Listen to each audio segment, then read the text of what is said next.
today's tutorial guys, tuturuan ko kayo kung paano ba ninyo matatago yung mga album ninyo sa Facebook ninyo guys. Ayan, punta natin yung Facebook ninyo, tapos punta kayo guys sa profile ninyo.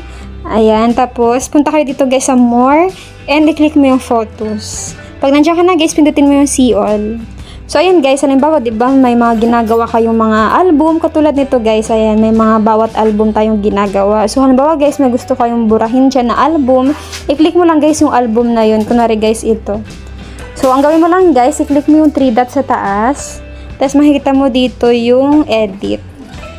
So pindutin mo lang guys yung public, tapos pindutin mo guys yung only me. So ganyan guys yung gagawin ninyo. Tapos ibalik mo lang. Tapos isave mo guys yung done, ganun. So, yun na yun guys, hindi na siya makikita ng ibang tao pag isi-search ka, ganun. So, ikaw lang guys yung nakakakita. Pero dito guys, sa cover photos, ayan, tsaka sa proper picture ninyo, ayan, hindi nyo po yan madidelete yung album na yan, kasi talagang nakafix siya dyan. Pero yung ibang ginawa mo lang, sinet mo lang, is pwede mo siya itago. So, ganun lang guys kadali.